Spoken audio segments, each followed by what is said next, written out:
नोबो reel के विशेष कार्यक्रम खबर पर नजर में आपका स्वागत है। आज हम अग्निपथ पर बुलडोजर के लापता होने की चर्चा करेंगे।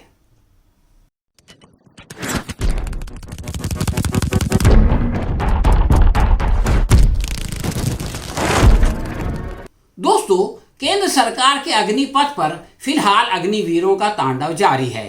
अग्निपथ के विरुद्ध बिहार के बाद सबसे अधिक प्रदर्शन योगी जी के उत्तर प्रदेश में हुए। इससे कुल 20 जिले प्रभावित हो चुके हैं। कल बलिया में युवकों ने भारत माता की जय और अग्निपथ वापस लो जैसे नारे लगाकर एक खाली ट्रेन में आग लगा दी।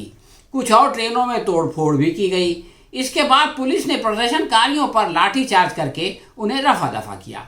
अब देखना है कि उनके पोस्टर कब लगते हैं, उनके घरों पर बुलडोजर कब चलाया जाता है। गोंडा, गोरखपुर, अलीगढ़, उन्नाव, हाथरस, फिरोजाबाद, आगरा, वाराणसी, बुलंदशहर और अमेठी के हिंसक प्रदर्शन में कुछ जगह सरकारी बसों और दूसरी सरकारी संपत्ति को नुकसान पहुंचाया गया।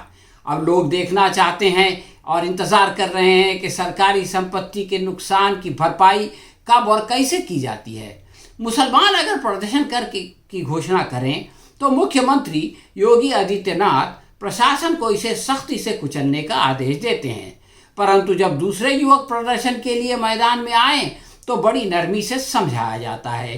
योगी इन हिंसक प्रदर्शनकारियों से प्रार्थना करते हैं, युवा साथियों, अग्निपथ योजना आपके जीवन में नए आयाम प्रदान करने के साथ उज्जवल भविष्य को स्वर्णिम आधार देगी, इसलिए आप किसी के बहकावे में न आए। नौजवानों का गुस्सा कम करने की खातिर ट्विटर पर यह लिखा जाता है कि मां भारती की सेवा हेतु समर्पित हमारे अग्निवीर राष्ट्र की अमूल्य निधि होंगे और यूपी सरकार अग्निवीरों को पुलिस और अन्य सेवाओं में वरीयता देगी, यानी प्रेफरेंस देगी। किसी भी शासक का राजधर्म यही है, परंतु ये मामला भेदभाव के बिना सभी के साथ होना चाहिए। ये नहीं कि एक को तो बड़े प्यार से समझाया जाए और दूसरे को पोस्टर लगाकर या बुलडोजर चलाकर धमकाया जाए। किसी प्रदर्शनकारी को बलवाई कहा जाए और कभी बलवाइयों को प्रदर्शनकारी का नाम दे दिया जाए। ये राजधर्म का अपमान है। भगवा धारण करके योगी कहलाने वाला शासक अगर इस प्रकार भेदभाव करे तो ऐसा करके वो अपने धर्म को बदनाम करता है। प्रयागराज में जावेद मोहम्मद की पत्नी परवीन फातिमा का घर तोड़कर योगी आदित्यनाथ ने खुद को अग्निवीर सिद्ध करने का प्रयत्न किया। टेलीविजन के पर्दे पर गोदी मीडिया ने तो इनकी खूब प्रशंसा की, मगर हकीकत यह है कि एक घर को गैर कानूनी तौर पर गिराने के लिए योगी प्रशासन ने पहले तो रविवार के दिन का चयन किया ताकि न्यायालय में नहीं जाया जा सके। इसको कहते हैं चोर की दाढ़ी में तिनका। इसके बाद जावेद मोहम्मद पर हिंसा का आरोप लगाकर उन्हें गिरफ्तार किया गया और उन पर 39 निराधार केस ठोक दिए गए। डायबिटीज की मरीज वृद्ध महिला परवीन फातिमा को उनकी बेटी समेत 33 घंटों तक के लिए हिरासत में ले लिया गया और फिर लगभग 1000 से ज्यादा पुलिस जवानों से उस इलाके की घेराबंदी की गई। इस सुरक्षा में एक मकान को 2 बुलडोजर से गिराया गया। ये कौन सी बहादुरी का काम है कि जिसके लिए मुख्यमंत्री को वीरता का पुरस्कार दिया जाए और दिन भर टीवी पर उनका महिमा मंडन किया जाए। बहादुर योगी है या जावेद मोहम्मद की बेटी आफरीन फातिमा, जिसने अपने घर के टूटने पर आंसू का एक कतरा भी नहीं बहाया और क्या कहा, आप खुद उन्हीं से सुनिए। अस्सलाम वालेकुम। सबसे पहले मैं ये कहना चाहूँगी कि हम उन सभी लोगों के साथ खड़े हैं जिनके साथ भारतीय जनता पार्टी की सरकार और इंडियन स्टेट ज्यादती कर रहा है, नाइंसाफी कर रहा है। हम साथ में खड़े हैं मुदस्सिर भाई की फैमिली के साथ और साहिल भाई की फैमिली के साथ, जिनको शहीद कर दिया गया है। जिस तरह से मेरे घर को टूटते हुए सभी ने देखा, पूरे मुल्क ने देखा किस तरह से मेरे घर को तोड़ा गया, उस पर मैं सिर्फ ये कहना चाहती हूँ कि वो सिर्फ एक घर था। हम लोग फिर भी काफी प्रिविलेज्ड हैं। मेरा दिल दुखता है सिर्फ उस बात को सोचकर कि कितने ऐसे घर टूटे हैं जहां पे लोग उतने प्रिविलेज्ड भी नहीं हैं। They have targeted the weakest of the weakest in all of this.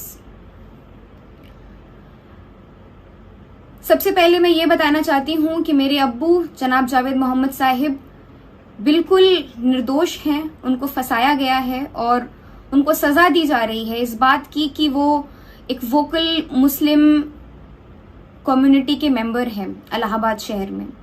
उन्होंने मुस्लिम कम्युनिटी इश्यूज पे हमेशा से काम करते आया है और इस वजह की उनको सजा दी जा रही है।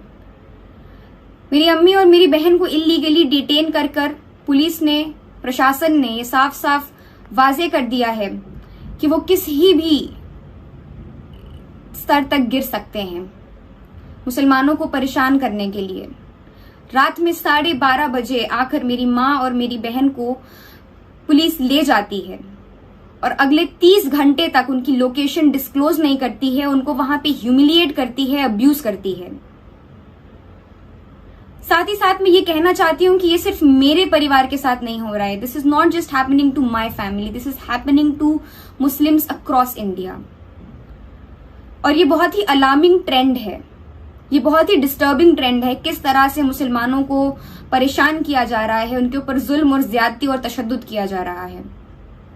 मगर हम भी ये बात वाजे कर देना चाहते हैं कि ना हम डरने वाले हैं, ना हम झुकने वाले हैं, ना हम खामोश होने वाले हैं और ना ही हम इस मुल्क से गायब होने वाले हैं। हाँ तो दोस्तों, आपने देखा कि बहादुरी इसको कहते हैं और इस तरह डटकर अत्याचार का मुकाबला किया जाता है और जालिमों को उनके उद्देश्य प्राप्ति से वंचित किया जाता है। आफरीन फातिमा जिस समय अपना ये वीडियो रिकॉर्ड करा रही थी, उस वक्त कौन जानता था कि 4 दिन के अंदर अग्निपथ नामक सरकारी योजना के विरोध प्रदर्शन शुरू हो जाएंगे। आक्रोशित युवक बीजेपी के कार्यालय और उसके नेताओं पर हमले करने लगेंगे। सोशल मीडिया पर योगी बाबा के बुलडोजर का मजाक उड़ाया जाने लगेगा। ये नियति का न्याय है जिसके आगे किसी की नहीं चलती। वो अच्छे अच्छों को भरे बाजार में रुस्वा कर देती है। फिलहाल योगी प्रशासन अपने बुलडोजर के नीचे कराह रहा है और दुनिया तमाशा देख रही है। हाँ तो दोस्तों, ये थी हमारी आज की समीक्षा। आपको कैसी लगी हमें कमेंट बॉक्स में लिखकर बताएं। अगर पसंद आई हो तो इसे लाइक और शेयर करें।